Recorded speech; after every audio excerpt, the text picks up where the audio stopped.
घाटकोपरमध्ये घरांवर दरड कोसळल्याची घटना घडली आहे। गौसिया चाळ परिसरात डोंगराचा भाग कोसळला। रात्रभर झालेल्या पावसानं डोंगराचा भाग कोसळला। दुर्घटनेत 6 जणांचा मृत्यू झालाय।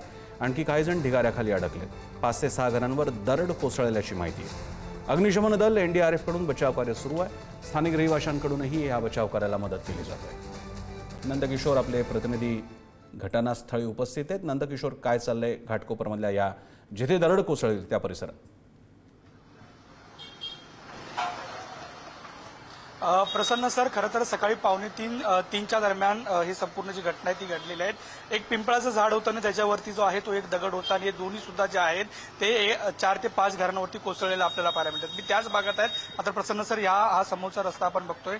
या ठिकाणून वरती जाण्यास माध्यमांसाठी किंवा इतर सर्वांसाठी जे आहे ते मजाव केलेले आहेत। वरती ज्या ठिकाणी स्पॉट आहे त्या ठिकाणी जाऊ दिलं जात नाही। मात्र या ठिकाणून जो संपूर्ण बचाव कार्य जे आहे ते सध्या सुरू असलेलं आपल्याला पाहायला मिळतं। सकाळच्या सत्रामध्ये ही संपूर्ण दुर्घटना जी आहे ती घडलेली होती। आतापर्यंत प्रसन्न सर जवळपास 6 जणांचा मृत्यू आणि 14 जण जे आहेत ते जखमी असल्याची अधिकृत माहिती जी आहे ती देण्यात आलेली आपल्याला पाहायला मिळते। सकाळपासून जर पाहायला गेलं तर पालिकेच्या महापौर ऋतू तावडे असतील किंवा उपसभापती सचिन अहिर आणि आता सध्या संजय घाडी हे सुद्धा या ठिकाणी आलेले आहेत। प्रत्यक्ष जे आहे ते पाहणी करतात। मात्र स्थानिकांकडून जो आहे तो आक्रोश व्यक्त केला जात असताना आपल्याला पाहायला मिळतोय। खरं तर घरातली लहान 2 मुलं जी आहेत ती गमावलेली आहेत। त्यानंतर एका आईचा सुद्धा आंबाड्याचा व्हिडिओ जो आहे तो सुद्धा आपण पाहिलेला होता। या ठिकाणी जे आहे ते एनडीआरएफच्या टीम ज्या आहेत त्या आहेत, अग्निशमन दलाचे जवान जे आहेत ते आहेत की सोबतच स्थानिक या संपूर्णच वस्तीतले जे तरुण जे आहेत ते या संपूर्ण बचाव कार्यासाठी राबलेले आपल्याला पाहायला मिळतात।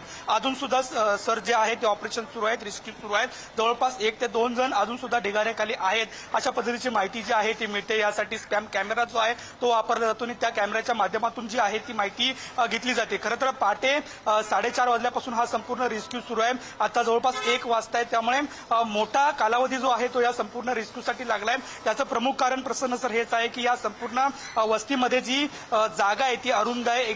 1 इंचाची जी जागा आहे ती खरं तर आतमध्ये जाण्यासाठी आहे। त्यामुळे रेस्क्यू करण्यासाठी आतमध्ये ऑपरेशन राबवण्यासाठी मोठी कसरत जी आहे ती जवानांना करावी लागत असताना आपल्याला पाहायला मिळते। सध्या अजून सुद्धा जे आहे ते ऑपरेशन सुरू आहे।